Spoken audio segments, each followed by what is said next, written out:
going to talk about archaeology at the Kennard House.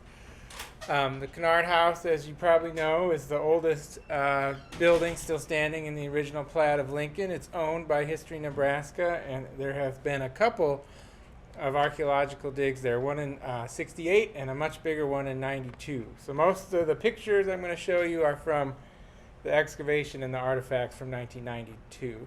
I do want to have a little joke to start with. As you know, Nebraska has a strong tradition of mispronouncing names of towns named after things.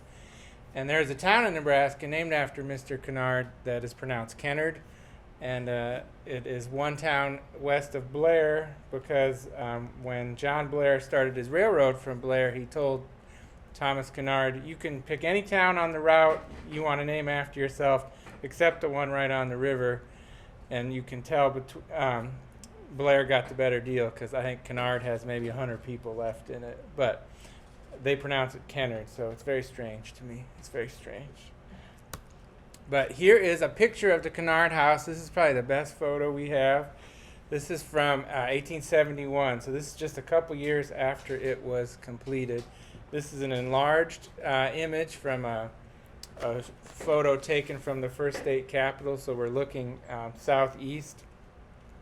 A couple of features that'll be important for our talk here are, you can see the cupola up there, and you can see, let's see if I can make it work.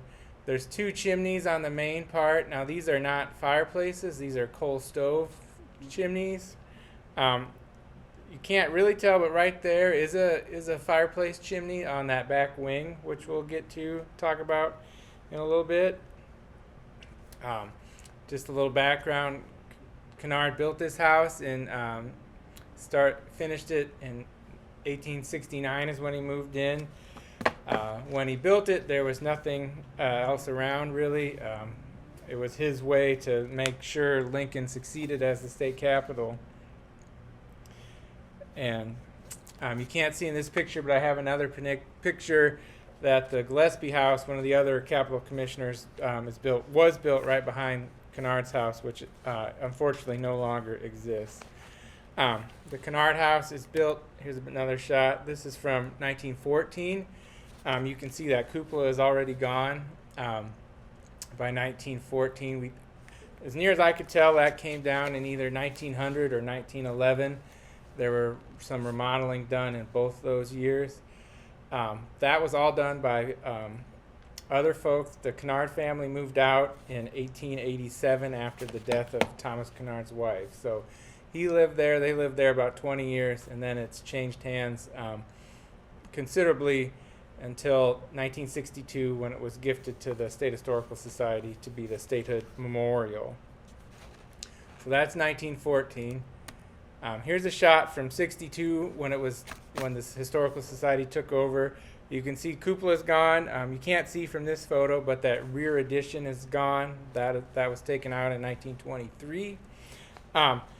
And there are a few details in front. The front porch has been totally removed, and just this little stoop has been put in. And the large double doors were taken out at some point and have side lights and a single door. So the Kennard House has undergone quite extensive renovations and remodeling over the years. And then after the Historical Society, now History Nebraska, got the Kennard House, they restored most of it. As you can see, this is from 92. You can see the porch has been put back, the cupola has been put back, and the double doors for the main entrance have been restored. This big pile of dirt is actually from the archaeological excavations there, which we'll get to here in just a moment. And here is a shot I took just a couple weeks ago of what the Kennard House looks like today. You can see it's painted and it looks pretty nice. One thing, these red details, this is iron that's covering this material called freer stone. And here's a sample from the archaeological digs they found. Now, freer stone is interesting because at the time it was a hot ticket item, kind of an early concrete type material that was going to allow people to have molded decorations on the outside of their house. It failed spectacularly, and the Kennard House had to have the decorative parts covered by iron in 1878. So barely, not even 10 years it lasted. And you can see it if you go there today, the freestone is exposed above the front door, and you can see how much it's eroded just from the Nebraska weather. And here's a shot of the back of the Kennard House today. You can see that that rear wing is missing. And here's a picture from '68, the first excavation. There's not a whole lot of detail in this photo, but you can see that the rear looks about the same as it does today. And you can see the strings and stakes that this young archaeologist is setting out to start his excavation there. And one thing they did discover in '68 is they exposed the southwest corner of the foundation of that rear wing. So that's right here. And you can see kind of its relation to the back of the house. And so that was in 1968, and this is what that same corner looks like today.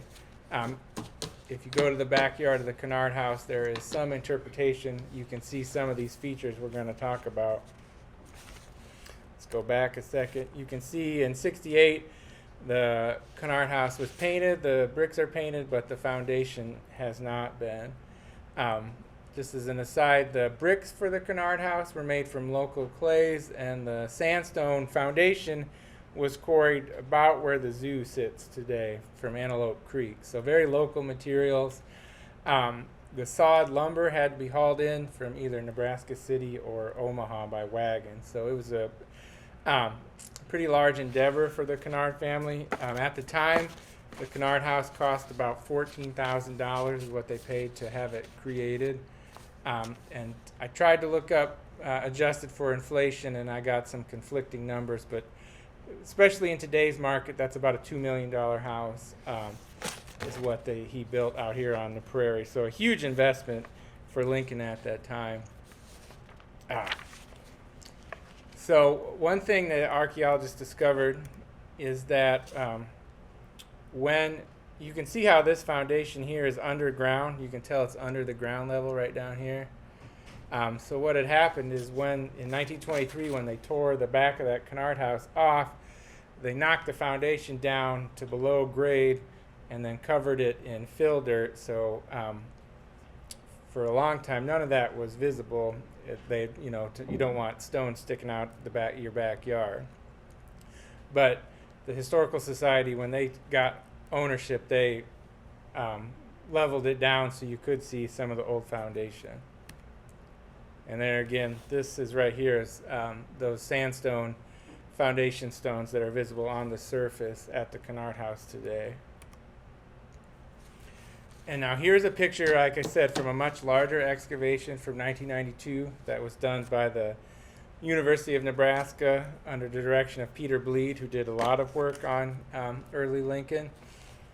But you can see the excavations here and the foundation and some other features which we'll talk about. And they excavated 82 square meters of dirt to various depths, some depths pretty deep, meters deep. So a lot of dirt, they moved a lot of dirt in that summer of '92. And so we'll jump into some of what they found. This is a picture of the well, which was, you can see that right here is the back wall of that rear wing. So they had a well which was just a couple feet out the back door probably of the rear wing. Now when the house was originally built, it's worth mentioning that there was no plumbing in the main house, the big square part. There might have been some plumbing in the rear addition in the kitchen. It's where the kitchen was. The Kennard family lived in the main portion, and the rear portion was a large dining room for entertaining, a kitchen, and servants' quarters in the upstairs. And so, and then the well out the back is where they would have got water. Now you can see that's how the picture on the left, your left, everybody's left, is how it looked when they first excavated. It was kind of surrounded by rubble from tearing down the house. But with all that removed, you can see what it looks like there on the right. And here's another picture of what it looked like with some of the interior fill removed. I wanted to show this picture because you can see that they use some of that same, probably that same sandstone to help line the well. And the archaeologists in the 90s, they didn't excavate the well all the way to the bottom. They did use a coring machine or a hand core, I'm not sure. But the well bottomed out about 24 feet below the ground surface then. So 24 feet down to get water for the house. Another feature you can see is this porch footing right here, and the little arrow shows you where it was on the house. Now, if we remember from our first picture, there was a front porch which is on the house still, and then the rear addition also had a west-facing porch, and the archaeologists were able to find the footings to hold up that porch still in place. And there was that footing right next to the house, and then there were two down here on the southern part of the excavation, and one of those footings was very different. And so the thought is that at some point during one of the remodels of the Kennard House that porch needed to be shored up or changed in some fashion, and so you've got two eras of porches there represented by those two footings right next to each other. And that probably happened in 1900 or 1911. Near as I can tell, that was too big, the 2 years where some remodeling had taken place. The biggest archaeological feature that was excavated was this cistern. And you can see the top left is what it looked like when the archaeologists found it. It had been capped with concrete, and then they busted it open, and this metal tube is part of the filtration system. And then there's a couple other pictures of just stages of excavation. Now, that brick-lined cistern actually replaced an older cistern which was just dug, they found evidence of, and that was just dug into the dirt and kind of covered with almost like, they called it natural concrete, but probably more of a plaster material to make the dirt hole watertight. And so that earlier structure had been replaced by this, very large brick cistern. And here's a shot of Dr. Bleed and one of his students down in the cistern after it's been excavated. So it was a big feature, and it was full of artifacts. We'll talk about that here in a little bit. But the cistern had pipes going in and out of it, and it's not quite sure how those all relate to it. We'll talk about a couple more water features. The Kennard House had a very complicated water system. There was some of these clay drainage tiles from the downspouts that you can see right here. This is where the downspout would have connected, and here's a piece from the drainage tile. But these all ran to another feature to collect the runoff from the roof, and I don't know quite what for. You weren't going to drink that, and presumably you'd fill the cistern from the well, but you might have used that roof runoff for watering your landscaping or other purposes, because those drain tile pipes all drain to this feature, which had a big metal top to it stamped with hooker and oar, which is, I don't know if that's the foundry. I tried to look it up but was unsuccessful on that. But a big heavy cast iron plate on top of it, which is in the Historical Society collections, History Nebraska collections now.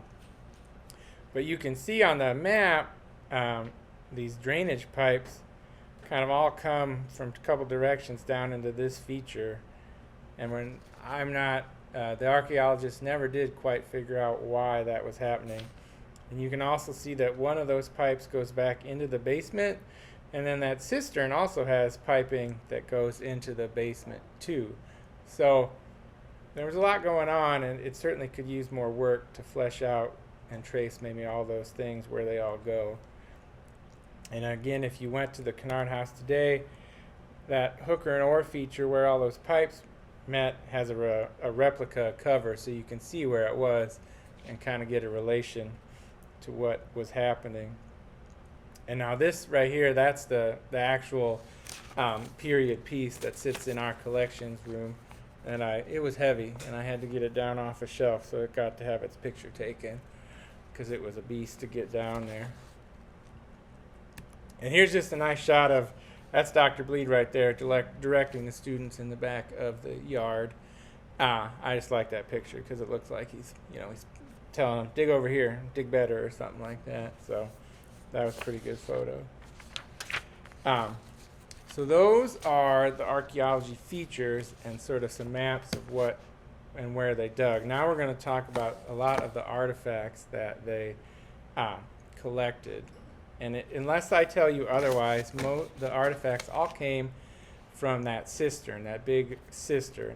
Because when they were done, the occupants of the house, when it was no longer in use, they filled it with trash. It was just full and full of artifacts, hundreds and hundreds of thousands of artifacts for that matter.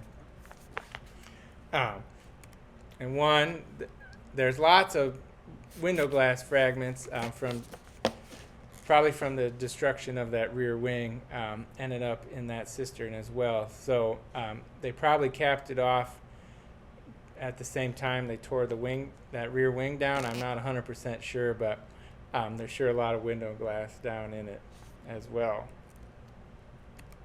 There's also a lot of nails, as you would expect for somewhere where a pretty substantial building has been torn down. This is a picture of a machine cut nail, so this would date to the construction of the Kennard House. There's lots of nails. I only took one picture because they're all rusty and they just kind of look like rusty blobs, and they don't make very good photos. But there's also wire nails, which date to the times of remodeling the house in the 1900s. So that the difference in construction is evident in the kind of nails they would have used as well. One of the bigger artifacts that came out of the Kennard House, came out of that cistern, is this enameled metal pot, and it's big. The scale there is one of those colored squares is a centimeter, so it's 10 centimeters or about 2.5 inches across there. And this handle intrigued me. It's broken, but it would have been a really long handle. And so I'm not sure if that was for cooking over, probably not an open fire, but some kind of stove where there was an actual fire in there, and you'd want to suspend your pot high, or suspend your handle high up from the heat. There's also just a huge assortment of metal cans that were excavated in the 90s. A lot are in real bad shape. Just crushed and rusty. These are a couple of the better options. There's no identifiable marks on these or any of the other cans I saw, but a tremendous amount of metal material were found in the Kennard House as well. Also bones, some faunal material from what the people would have been eating at the Kennard House. You can see very clearly that these are sawn with metal saws, as you would expect from a Euro-American household.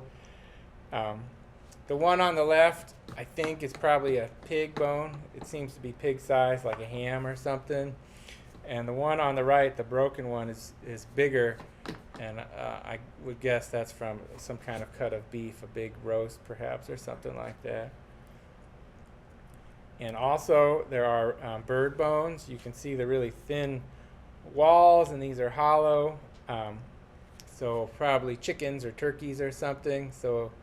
And there are lots and lots of bones, and that I didn't get a chance to look all through. So a lot of material that can be looked at as well.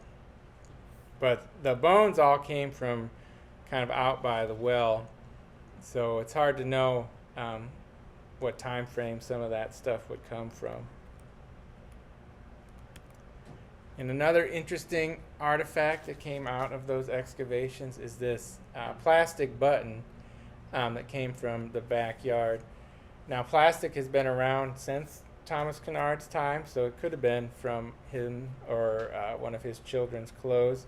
Can't really pin down a more specific date because, you know, we've still got plastic buttons today. Probably my least favorite artifact I found in the collection to take a picture of is this little tiny porcelain doll that is kind of creepy, and I don't like it. And its legs are broke, and there are little holes where it would have had arms that probably moved. And that was found kind of right next to the house that still stands. And I read in the field notes that there's another doll, some like this, another little miniature doll too in the collection. So we know that after the Kennard family lived there, the Kennard House was at various times a fraternity house, a boarding house, some rental properties. So that doll is probably relates to the Kennard family because I don't think small children ever lived there after that. I'm not 100% sure, but I would guess it probably relates to the Kennards. Same goes for this white glass marble that was found in the backyard. Just a couple of items to let you know. There were 3 children who lived in this house, and kids lose stuff all the time, so that's pretty interesting. A wealth of ceramics from the Kennard House. This is, I call it a gravy boat. Could be a really big cream dispenser. I'm not sure. If you drink a lot of coffee, I don't know. But it's pretty fancy. It's not porcelain. It's what I would call whiteware. It does have a pretty hand-painted flower design on it, and it's got gilded edges. And then this one, the handle's broken off from either. It'd be interesting. You can't really ever know, but you wonder if they busted the handle and then threw it away, or the handle broke off after it had been deposited. And this is one of the things that ended up in that big cistern. And I think this plate fragment, it's embossed, and it also has a hand-painted flower design, and it's whiteware, so the same material as that gravy boat. I wouldn't be surprised at all if they were part of the same set. It seems like likely that they were.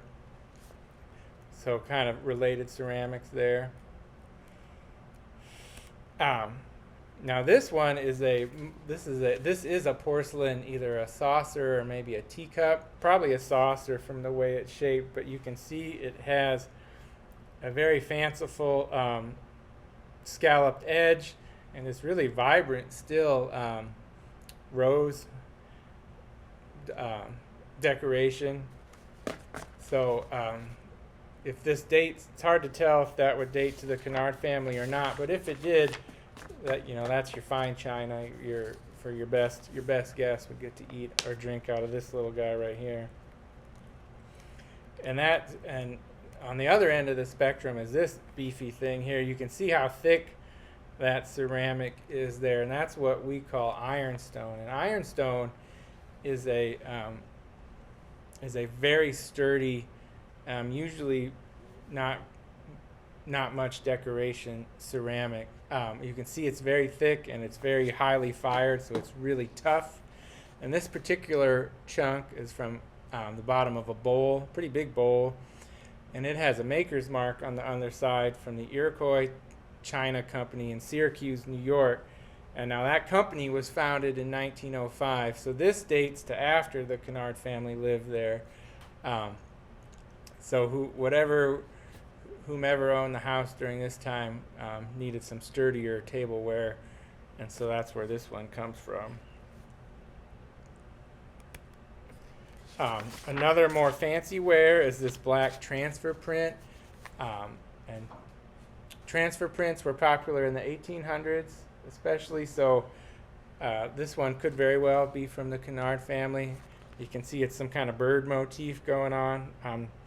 There might be more of this pattern, but this is just the one I was able to see right off the bat. So again, it's not porcelain, but it's a nice whiteware, so kind of a medium fancy dish. And there's also these blue transfer print fragments, which again are an early transfer printing is an most popular in the 1800s. And so again, probably Kennard related, but I can't say for certain.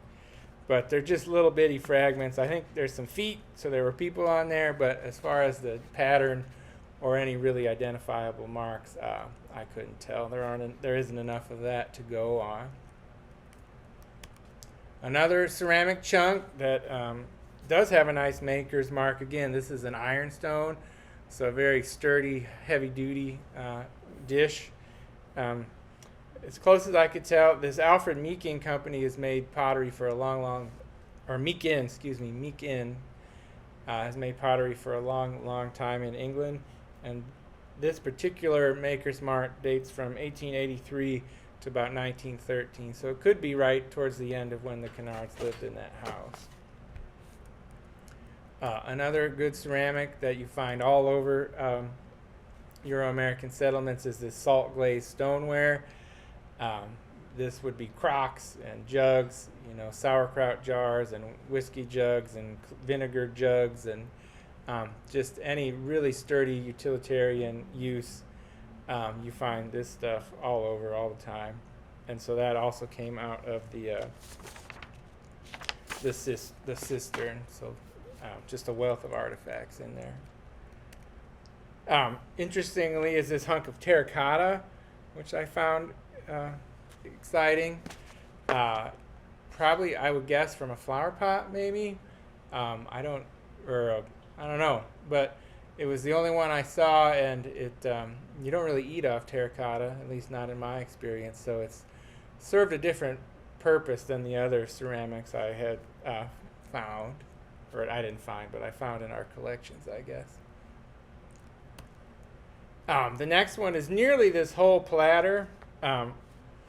It's not ironstone, it's whiteware, so it's a little bit nicer. And it has a maker's bark. It says Danesburg, USA, and Avon on the back of it. And the internet failed me on this one. I couldn't really find very much about what that mark might mean. But I still like it because it's almost complete there, in which you don't find a lot of complete stuff that has been tossed down in an old cistern. So that was pretty exciting.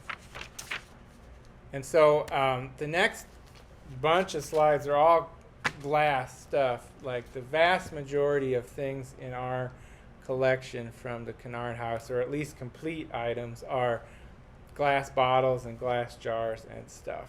And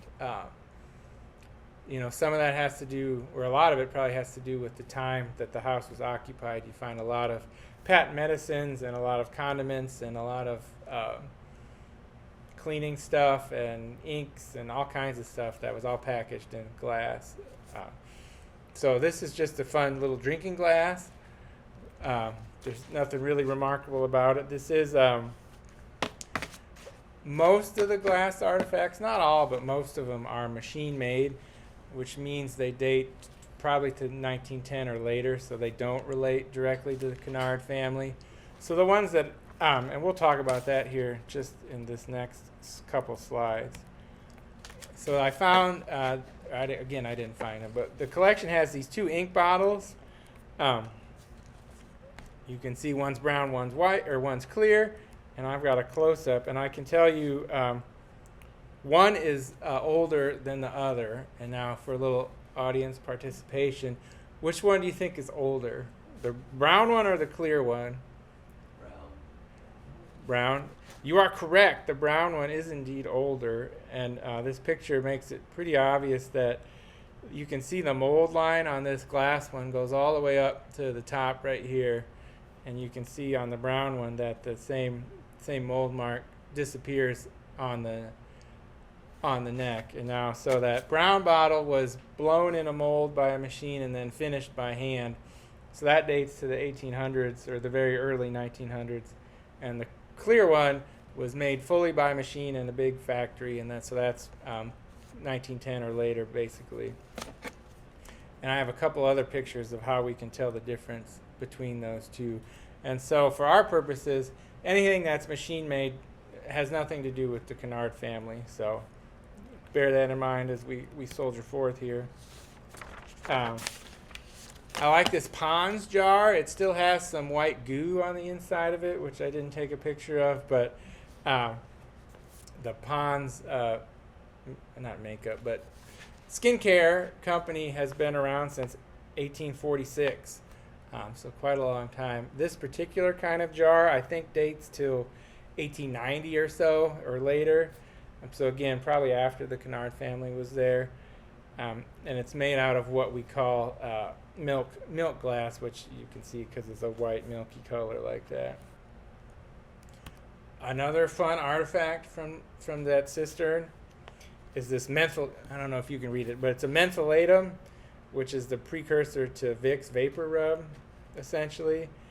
And so this mentholatum company was founded in Wichita, Kansas, of all places, in 1889, and then moved their headquarters to New York in 1903. So again, this jar, it's got a metal screw top still in place there. It didn't smell like Vicks anymore, sadly. But again, it's just a really neat artifact that has some great writing on the bottom, these fun embossed bottles, which you don't see too much anymore. And now a couple of other bottles. The one on the left is a hand-finished bottle. So again, that's older and might date to Kennard's time. The one on the right is machine-made and has what's called a metal crown cap on top of there. But I like this medicine bottle here. I'm not quite sure if my camera work is adequate, but on the left, there's lines that count down from the top, 15, 14, 13. So they're counting individual doses down on that bottle for you. And on the right-hand side, it's got 400, 300 cc's, I assume. So it had the dosing right on the bottle, so you knew how much to take. And there's no marks on that bottle at all, so I don't know what sort of medicine these folks might have been taking from that one. But their spaces in between those doses are pretty big, so whatever it was, you took a real good gulp of whatever you were treating for sure. And here's just a good couple shots of some assorted machine-made medicine bottles. Again, these are all 1900s bottles. You can see the wide assortment of sizes and shapes. And I call these patent medicine bottles, but who knows what they could have had in them, all kind of different stuff. But again, these all post-date the Kennard family. Also later than the Kennard family, but still fun, are these jars, these screw-top jars. Now, interestingly, the first fully machine-made glass item is a jar like this, is a canning jar. That's the first thing that was made fully machined. So these jars are probably not, right from that first batch, but they're still made by machine. And again, some assorted sizes. And there's a view, so you can see the top with the rings on there. And there are a few bottles that have really specific information. This is, I cannot pronounce this to save my life. Clickwatt Club Beverages, that's my best guess. Was a company founded in 1881 and was made up until 1965. It had this fun Eskimo logo. And they made ginger ales and soda pop. And you can see it says Clickwatt right across the top there. So that, this bottle, we can really get specific about what was in there. And another bottle, again, this is machine made, so it's not, relates to Kennard, but this embossed on it says Yacht Club salad dressing. And I couldn't find anything on the internet about Yacht Club salad dressing. I don't know why a yacht club makes you want to have salad, but I guess it was a marketing ploy that I don't really understand. And this is, again, a machine made, but this big glass jug, I just really liked how it propped up to take its photo like that. But again, postdates the Kennard family. But again, lots and lots of glass artifacts to go through in this collection. Now, these bottles are all hand-finished bottles. If you look at the tops, and again, my photography skills are not the greatest, but you can see that these rims are not perfectly symmetrical because they've been finished by hand. So each one used a tool to form that lip on the top. So they're all a little bit off. And you can tell if you look at two different ones, you can really tell the difference, and you do that. But again, no identifying marks on those ones, but they are all hand finished. And this is a hand finished bottle from the Thompson's Drug Company from Hot Springs, South Dakota. And again, it's got dosing and cc's. And I'm not sure. It's interesting to think about. And again, I couldn't find any further information in my research. Not really exhaustive, but research. But anyway, if did someone go to Hot Springs and bring this back with them? Did they, get sick on the trip and bring it back to Lincoln, or could you buy Thompson's Drug Company medicine in Lincoln? I'm not sure, but it's still a cool thing that the drugstore had its own bottles. And again, this is hand finished, so this dates to the 1800s. Here's another bottle that I couldn't figure out much about it. It's got a cork still in it. It's hand finished, so it's older, and it says Benetol on it. And all I could figure out about that bottle is that there was something called the Benetol Products Company based in Minneapolis, Minnesota. And so again, it's old enough that the Kennards might have needed this for something, whatever it might have been. I don't know. But I just liked it because it said Benetol on it. A couple more of those screw top milk glass jars. I picked these to show you because there's one square one and then one rounder one. They don't have any marks on them, so sadly we can't tell what might have been in those. Here are 3 hand finished bottles. So again, a little bit older.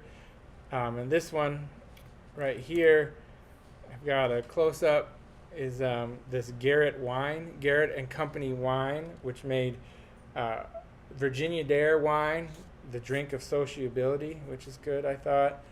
But this was an American company that made wines on native North American grapes based on the East Coast. And they moved to Virginia in 1903, so this bottle does say Virginia on it, but it is hand finished, so it must date really close between when they moved to Virginia, but before machine-made bottles took over. And it's got, you can't really tell, but there's an eagle clutching some grapes in the middle, so very patriotic and still grapey advertising on there. But one thing I did want to show you on that particular bottle is these great striation lines that twist around that bottle top. And again, that's because when you hand finish a bottle like this, you literally, the bottle is held in place and you stick a tool in the top and then you twist it. And so we can even tell which direction the worker twisted that bottle to put that top on it. And that really adds a personal connection to these artifacts, to think about someone was handling hot glass to make that top just like that. That's a good one. And now here's some, I got a better picture, but these are some machine-made bottles that have paper labels still attached, most of them, so we can see what was in them. So the brown one is cider vinegar. I couldn't tell what particular kind of cider vinegar, but my wife makes me drink cider vinegar sometimes. I don't like it, so that one stuck with me. And I also like this Heinz bottle, Heinz Sweet Gherkins. And so I did a little research, and turns out Heinz was founded in 1860, and pickles was an original product for Heinz. So Heinz has been making pickles for 160 years, and you can go buy Heinz sweet gherkins to this day. Again, this is machine made, so this is 1900, so I can't tell you that Mr. Kennard ate these pickles, but we're doing our best here. And the one on the right is fun, and I never knew this. That's an A1 sauce bottle. Again, it's machine made, so it's a little bit later. And A1 sauce, the story goes that there was a British chef who worked for the royal family who created A1 royal sauce, he called it, and then they dropped the name royal at some point, and it was first available in the United States in 1906 as A1 sauce. And again, that's still around, and so that bottle dates after 1906. But I had no idea that A1 sauce had connection to the British royal family. So I thought that, or at least that's their marketing department says anyway. And this is a good bottle here. I actually did find quite a bit of information about this company. It's a little bit hard to see, but this has lutees embossed on it. And Lute's was a homeopathic medicine company, started in St. Louis way back in 1853, so very old, and sort of dominated the homeopathic medicine in the Midwest for a long, long time, probably till about 1915 or so.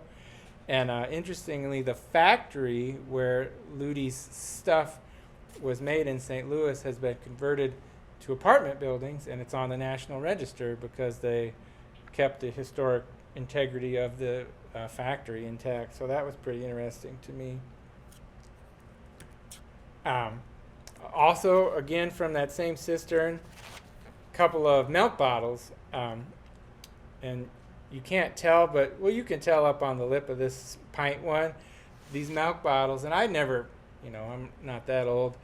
I never handled glass milk bottles before, but they are heavy and thick. And like it all clicked together, like, oh yeah, because they're running around in a horse-drawn wagon all the time. So that made perfect sense.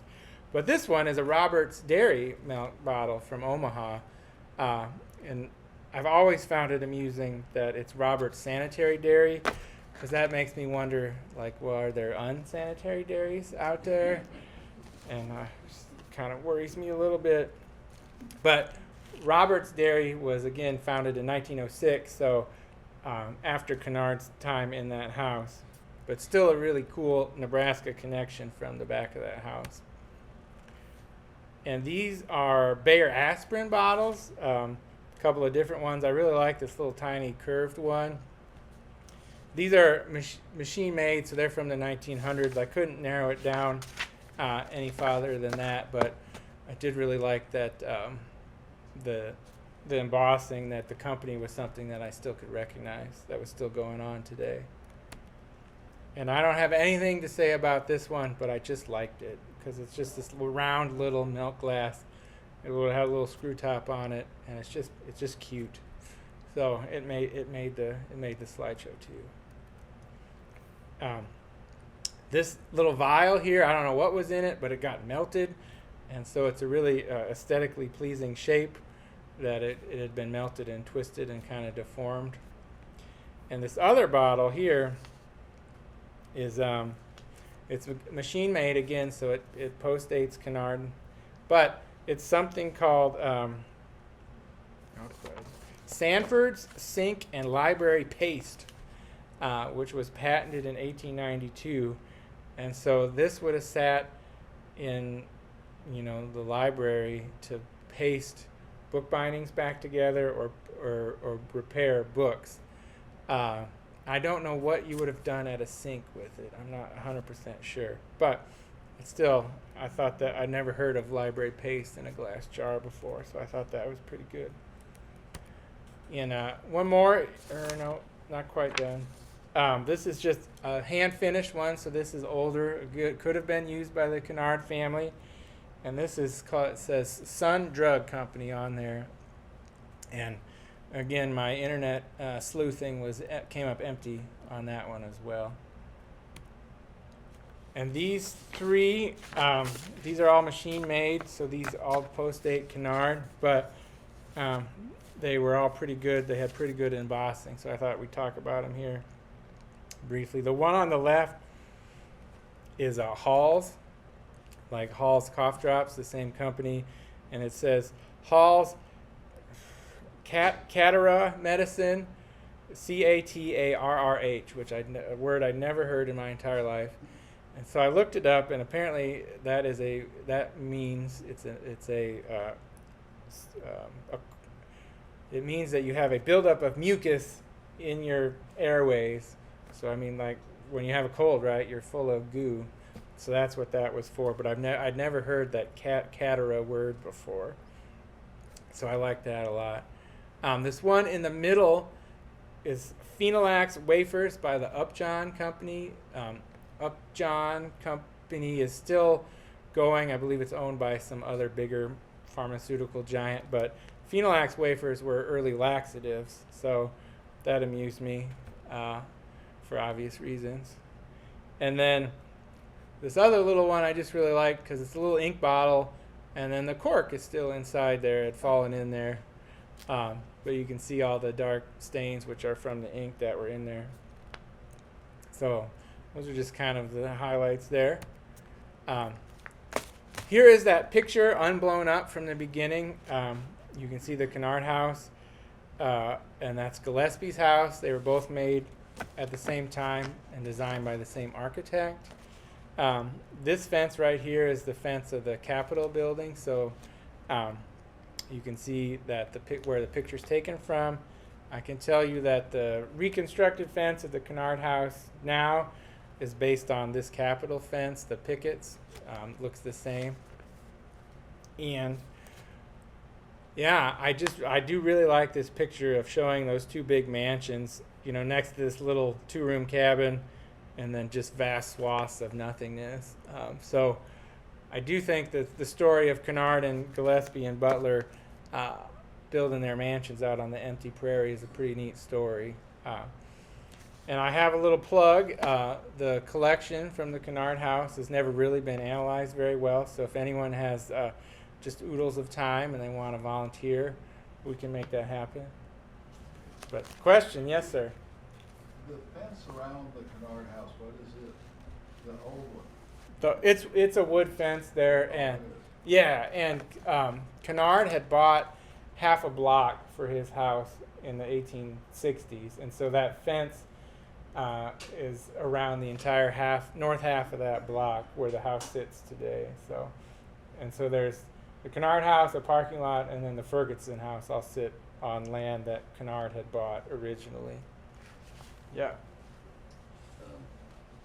I'm red and green colorblind. Okay. But in spite of that, I have a degree in art education. And I've never seen stones that were blue. And I've lived 88 years. And in the beginning of your talk, you had some big stones. And Yeah. it looked to me like they were blue. Is that true? No, sadly, here we'll get back there real quick. They're yeah. Are those blue? They're kind of brown, but they do look blue there, and they're native sandstone. Excuse me. It's native sandstone that you find anywhere in Nebraska, and it has iron deposits in it, and so when that weathers, it makes a weird kind of browny, almost blood color, I guess is the best way to put it. So, yeah. Can you go to a plot plan again? Of the excavation, this one? Yeah, that'll work. The cistern was built when the house was? Well, there were two cisterns. There was the brick one had been put in, sort of inside a previously excavated hole that had been dug in and just kind of faced with natural kind of cement. And so, On dirt? yeah, like so that original cistern would have just been a hole they dug down into the ground and then like plastered the sides to make it watertight. And then the brick one, obviously had to be after that. So I don't know. That's a good question. I'm not 100% sure when that would have been constructed. And are they fed by the drain systems from the roof? The cistern is not. That other feature that had the hooker and oar top to it, which is another big, they didn't excavate that, but it's another water catchment feature. Where was it? If you look at that map, that's right there. See the marker there? And since they didn't excavate it, I don't really know quite how big it is. But you can see the pipe lines, running from the downspout, running this way down into that feature. And then there's one from that feature that goes into the house. So whether, if they're pumping, if water's coming out of the house into there or they're putting water into there, I don't know. I don't know how that all relates. And, it'd be great if we could get back to excavate. That's one question that could use some more work to try to figure that out. The house I own on 1935 A Street was built around 1900. And under the back porch, which was not excavated, is a cistern. Mm-hmm. And through the years, as I've improved around the house, there was clay tile. Yeah, and that's what. Previously, that filled the cistern, and there was a pump in the back porch connected to the cistern. And so that maybe is what the one that they didn't excavate. But what was the one they did excavate used for? I don't. And how was it filled? Well, my suspicion is since it had, if you look at this picture, it had this sort of filtration system in the middle of it. I would guess maybe that you pumped water from the well into the cistern to let it filter out. Lincoln has very hard water. It's full of iron and other minerals, so a lot of cisterns had interior filtration systems. So that's my guess. We probably got one more question. I'm getting the high sign here. If anybody has anything else they want to know. Are you going to be here afterwards? Yeah, I'll be here. So, A wonderful presentation. Well, thank you. okay. Thank you. All right, well, thanks guys for coming.